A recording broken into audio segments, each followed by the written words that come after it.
14番乗りは21時35分発の秋田間590号長野行き、発車まであと2分ほどとなります。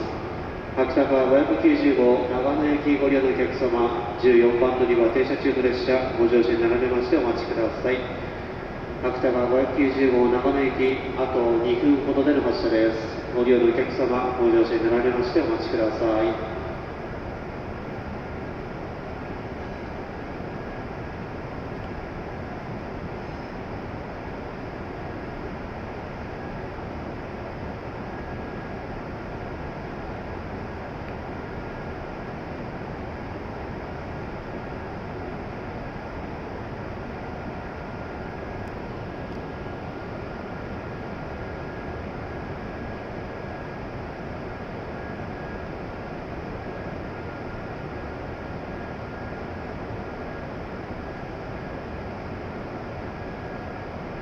14番乗り場、秋田間590号長野行き、まもなく発車となります。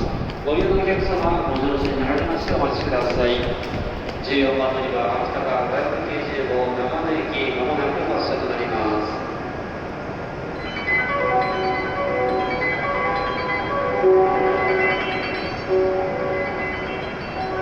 14番乗り場から秋田間590号長野行きが発車します。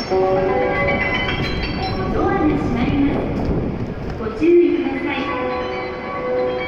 お見送りのお客様はホームの柵の内側までお下がりください。14番乗り場、秋田間590号長野行き発車いたします。列車のドアとホームの柵が閉まります。ご注意ください。14番乗り場より秋田間号長野行きの発車です。列車のドアとホームの柵閉まります。ご注意ください。